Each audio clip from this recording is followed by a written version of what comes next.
Hello and welcome again to the anime corner of Stone Soup. The world according to Sci-Fi Geeks. Still Sean, still Nans. Then today we're going to talk about the classic 1980s anime, Voltron, Defender of the Universe. Or universes, as the case may be. As you may recall, there were two Voltrons. Now, where to start? Well, how about a touch on the history? Works for me. When WEP originally decided to do this, they wanted to do a trilogy of giant robot series. It was popular at the time, and they went for Diruger XV, the vehicle guy, Lightning God Albegus, and Deltagonist 5. The Japanese do have a thing for titles, don't they? Now, the third one was composed of a small robot, a vehicle, and an Earth Lion complete with mane. We've seen images online. How that works, we don't know because we've never seen the series because it never made it over here. Yes. Now, you will know, though, that in that list, the classic Lion Voltron that was so huge is not there. Now, I've read that they were having trouble getting the Diruger XV episodes over here. Something They to do with the wanted to rights or stop. something? Yeah, they wanted to start there. And my guess, because it turns out when I said last time that I thought Diruger came first and Go Lion came second, I was wrong. It was the other way around. I'm thinking what happened was the Japanese were only like halfway through airing Diruger XV over there, so they didn't have the episodes for us. So WEP said, well, send us the one with the lion instead. And Toho heard that and said, oh, you want Go Lion? And shipped us that.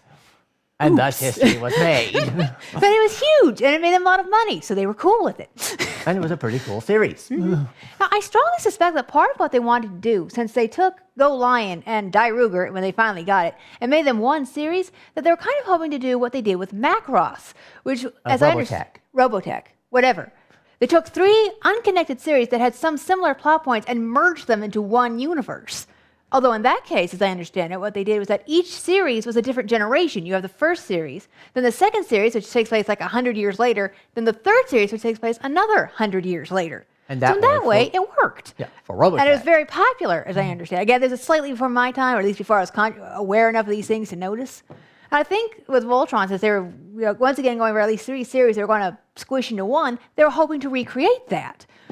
Unfortunately, they made the mistake of trying to make them concurrent instead of sequential. Like they did with Macross, in which ways continuity issues started coming up, that even the kids started going, wait. Of course, one of the other problems is that the Voltron series were generally aimed more toward teens, young teens, tweens, and young teens. And the dubbers, for whatever reason, said, let's aim this at the kids. And in so doing, had to cut the series into little pieces. Specifically, eliminating all references to death. And even kids start going, but that doesn't make sense. How would he escape from that? Or if he escaped, why is she crying? Even as a kid, I started noticing that doesn't make sense. So although Voltron was very popular, they never did manage to do what we think they were hoping to. And the third series never did come about. Mostly due to once the Diruger XV episodes were aired here, they did not get the ratings. Ironically, the toys had already been selling by that point, including images of the Lightspeed Albegus Voltron on the back of the boxes.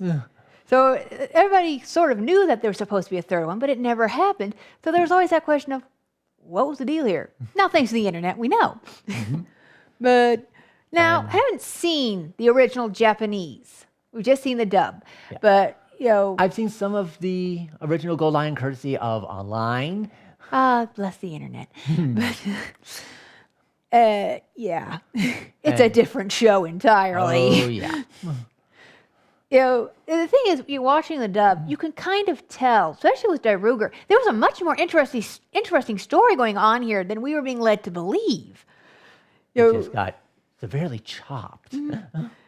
One thing with anime in general that I have noticed is that they very rarely have the bad guy who is 100% evil.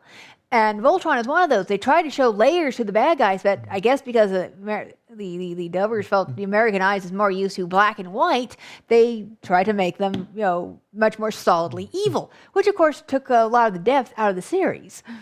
Well, with Vehicle Voltron, they kept a little of that in, and that Literally, Hazard does do a heel-face turn halfway through. Yes.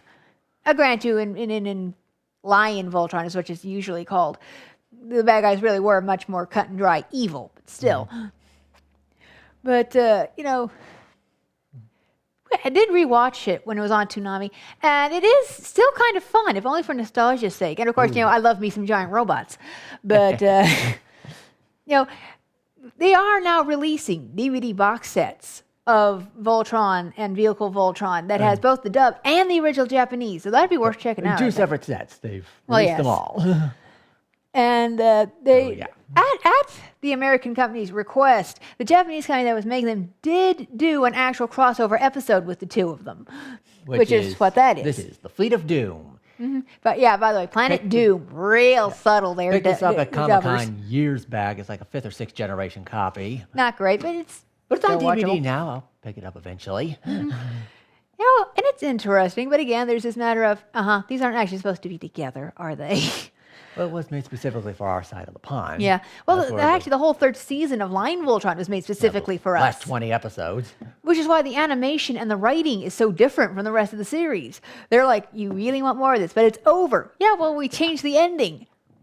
Okay, fine, you're going to pay us. What do we care? Frankly, totally should have forced our hands and just new villains entirely. Yeah. The others are dead. Deal with it. Yep. Now, what was it, 2004, 2005, that comic came out? Round about then, yeah. Yeah.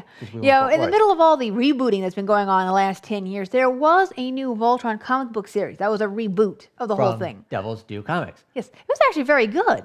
And even accounted for how the vehicle Voltron came from. Yes. That it was a knockoff of Lion. And even gave a one-panel cameo to the Light's big god Albagus robot. Yes. As a failed prototype. The vehicle Voltron, Lion Voltron, 5 pieces. Vehicle Voltron was at 15. Correct. They explained that by saying that basically they tried to reverse engineer Voltron and they just couldn't do it the way the Voltron was. They had to spread it out more.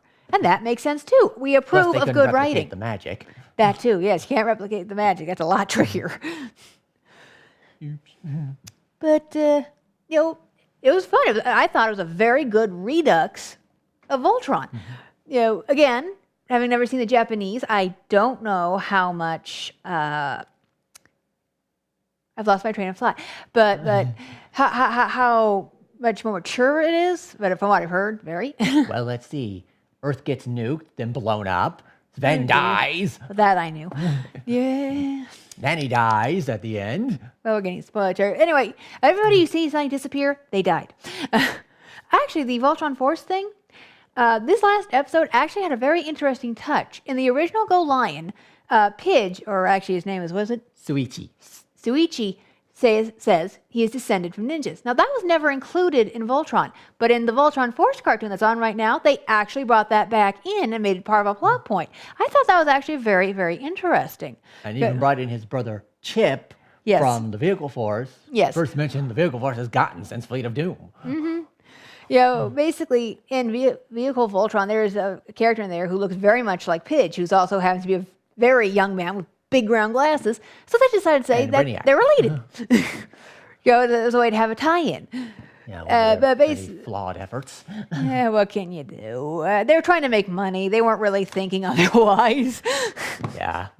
But anyway, it has its nostalgia value, and I would love to see the original Japanese series because, like I said, looking at it from an adult perspective, so I understand that I'm seeing bad editing, tells me that there's a lot more to the story that I originally knew, and that, well, like a lot of the really bad chop jobs that the dubbers do, the original series would be worth a look just because it'd be a new story that could just still be very, very interesting to me even as an adult, if only for the matter of, holy wow, did they lie to me as a child?